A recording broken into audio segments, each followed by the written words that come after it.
in Australian K-pop presenter and expert Andy True from Sydney in Australia. Andy, thanks a lot for joining us. This happened on the back of a big tour. Is it likely they caught it there?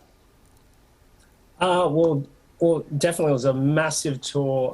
The boys tested positive on returning from the US, where they had these massive concerts. The agency confirmed Suga was diagnosed with COVID, RM and Jin, but RM and Suga received their positive tests while they were in self-quarantine after arriving home. And while Jin was released from quarantine after testing negative and received a positive test later on. And how are the fans reacting? Because obviously BTS are massive.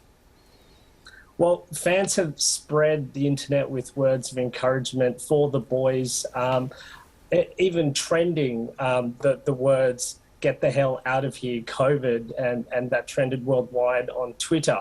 And so basically fans are completely devastated by this news and wishing them all the best. It's not the worst timing, I guess, because they have announced a break.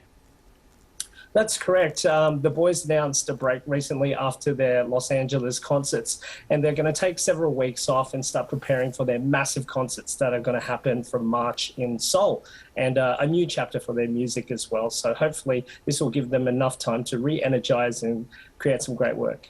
And in the interim, before they do that, do you have any information on what they might be doing? Obviously, two of them now, recovering from COVID.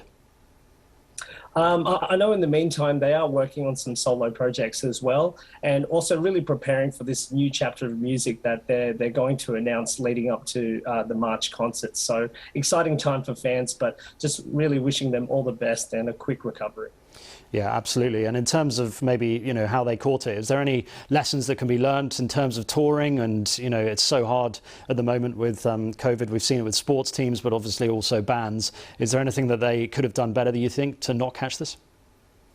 Well, I guess it just comes down to being extremely COVID safe when you can, but being extremely famous that BTS are, I'm sure it can be quite difficult in some circumstances. But